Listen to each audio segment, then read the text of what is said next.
দীপু দাস বাংলাদেশের এক হিন্দু যুবক মিথ্যা প্রচার করে উড়িয়ে দিয়েছে। মুখ্যমন্ত্রীর মুখ থেকে কোনো বক্তব্য নেই কেন? দীপু তো বাঙালি, দীপু তো গুজরাটি নয়, বিহারি নয়। আপনার একটা শব্দ নেই কেন?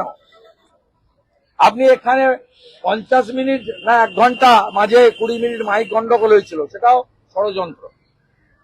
কখনো বলছেন ষড়যন্ত্র, আর কখনো বলছেন পুলিশ দেখে নেবে। সেখানে তো আপনি একবারও দীপু দাসের মর্মান্তিক ঘটনা নিয়ে মুখ খোলেননি। অতএব মানুষ দেখছে আপনি এবারে নির্বাচনে চুরি যাতে করতে না পারেন তার জন্য ইলেকশন কমিশন চেষ্টা করছে। আমরাও অধীর আগ্রহ অপেক্ষা করে আছি। গত লোকসভা ভোটে সব দফাতে আপনার লোকেরা ক্যামেরা বন্ধ করে ভোট করেছিল। আমার অনেক দিন ডিউ আছে, তথ্য প্রমাণটা সামনে আনা, সেটা আমি আপনাদের নতুন বছরের প্রথম সপ্তাহে দিয়ে দেব।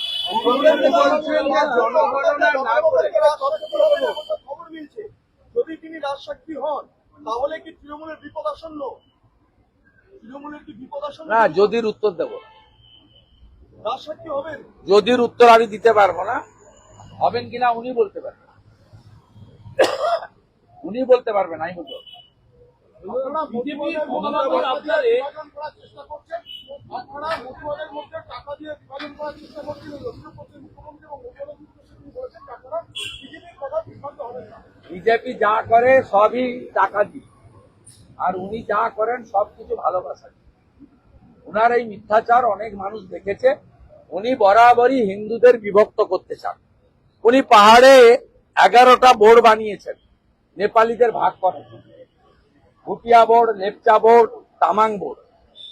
উনি নমশূদ্র বোর্ড বানিয়ে মুকুল বৈরাগীকে দিয়ে নমশূদ্রদের বিভাজন করতে চেয়েছেন।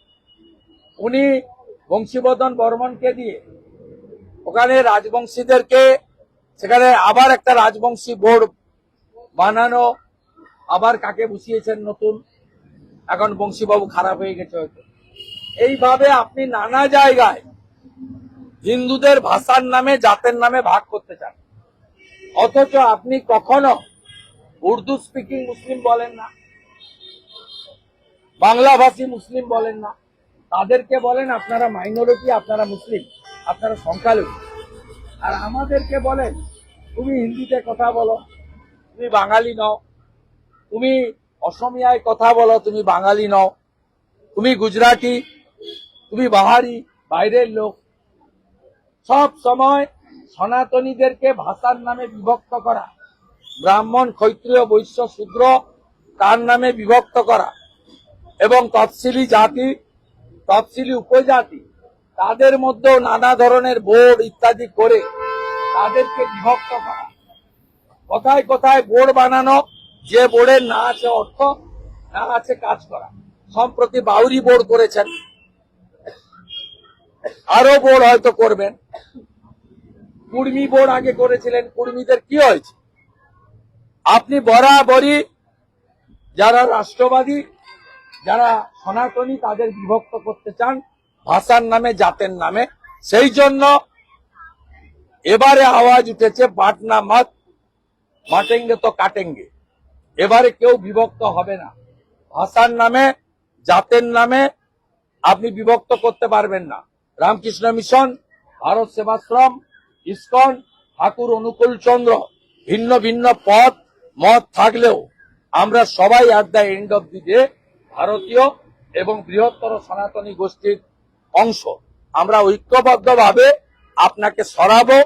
বাংলাদেশের জামাতি কালচার পশ্চিমবঙ্গে ঢুকছে, এতে ইসলামিক মৌলবাদ কট্টরপন্থীরা উৎসাহিত হচ্ছে, এবং বিশেষ করে মুসলিম দিদিরা, বোনেরা, কন্যারা তাদেরকে যে ধরনের বাংলাদেশ, পাকিস্তানে যে ধরনের অধিকার কেড়ে নেওয়া হয়, পোশাক থেকে শুরু করে নানাভাবে, এই জিনিসও পশ্চিমবঙ্গে আমদানি করার চেষ্টা আপনি করছেন।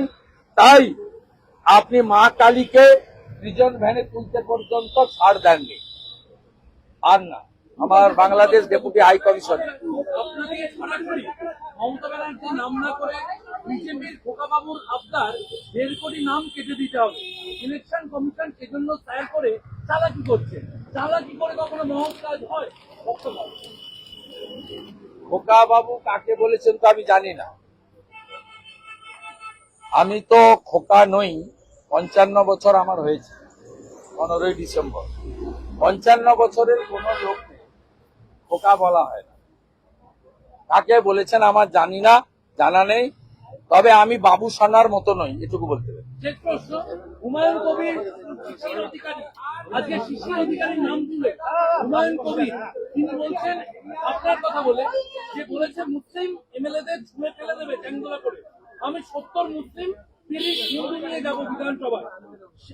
শুভেন্দু অধিকারী কেন? শিশির অধিকারীর ক্ষমতা থাকলে কিছু করে দেখাও, এক আঙুল দেখাবে, 2 আঙুল দেবে। ঠিক আছে, হুমায়ুন ঠিক আছে, উনি জিতে আসুন, দেখা হবে। ওনার মনে হয় বুঝতে ভুল হচ্ছে। আমি এখানে যে বক্তব্যটা রেখেছি তৃণমূলের মুসলিম নেতাদের উদ্দেশ্যে রেখেছি, অ্যাজ এ হোল মুসলিম কমিউনিটির নামেও বলিনি। আর হুমায়ুন কবির যদি তৃণমূল না করেন উনার গায়ে লাগারও কোনো কথা নয়। উনি যদি তৃণমূল করেন এখনো মনে প্রাণে,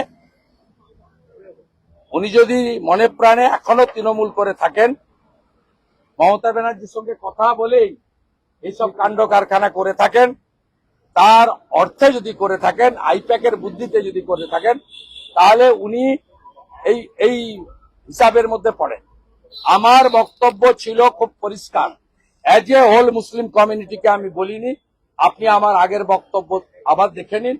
আমি বলেছিলাম হিন্দুরা যেভাবে মমতা এবং তার পুলিশের দ্বারা অত্যাচারিত, হিন্দুরা ঐক্যবদ্ধ হচ্ছেন। কোন হিন্দু এলাকা থেকে তৃণমূলের প্রতিনিধি আগামী বিধানসভায় আসবে না। আমি যদি যা বলে থাকি সেটা তৃণমূলের মুসলিম নেতাদের উদ্দেশ্য করে বলেছি। সমগ্র মুসলিম কমিউনিটি বা নৌসাদ বা এখন সদ্য নিজেকে তৃণমূল ছেড়েছে বলে বলা হুমায়ুন কবিরদেরকে আমি বলি।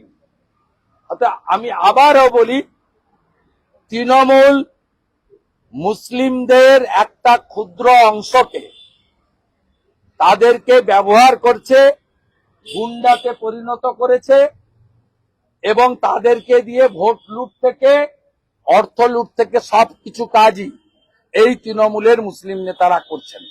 এটা সবাই জানে। এবং এরা কেউ, আমি দায়িত্ব নিয়ে বলতে পারি, ফজরের নামাজ পড়ে না, এরা জাকাত